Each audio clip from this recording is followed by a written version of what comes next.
À la réplique du gouvernement congolais par l'entremise de son porte-parole n'a pas tardé à se faire entendre. 48 heures après les manifestations du 31 décembre, le comité de laïcs de coordination qualifié de fantomatique. Le chef du gouvernement a répondu point par point à la récente déclaration du cardinal Laurent Mosengo, en croire Lambert Mende.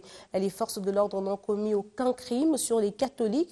Les personnes tombées étaient bien identifiées aux terroristes. Kamenan Sapou a-t-il martelé?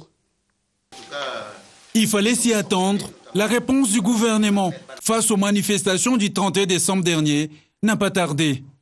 Face à la presse, Lambert Mende Omalanga rejette tout en bloc.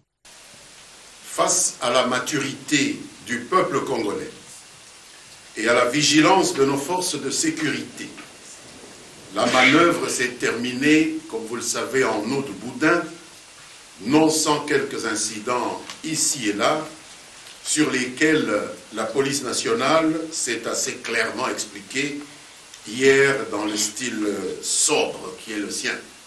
Pour les porte-paroles du gouvernement congolais, les forces de l'ordre ont joué leur rôle. Il a félicité leur bravoure et leur vigilance lors de ces manifestations.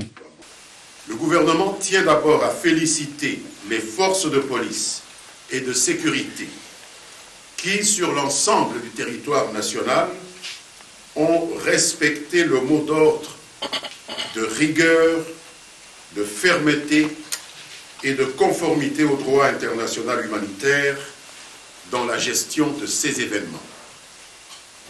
S'agissant de la déclaration du cardinal Mosengo, Lambert Mende Omalanga estime que cette violence verbale pouvant alimenter un climat de peur.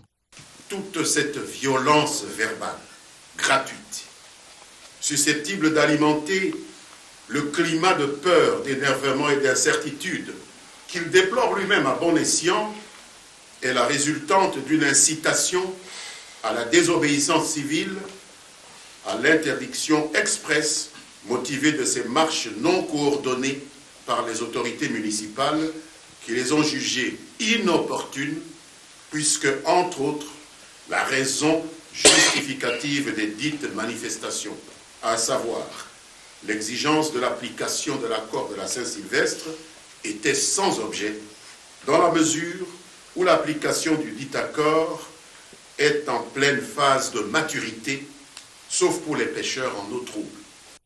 Les manifestations, vous le savez, ont été initiées pour réclamer l'application de l'accord de la Saint-Sylvestre.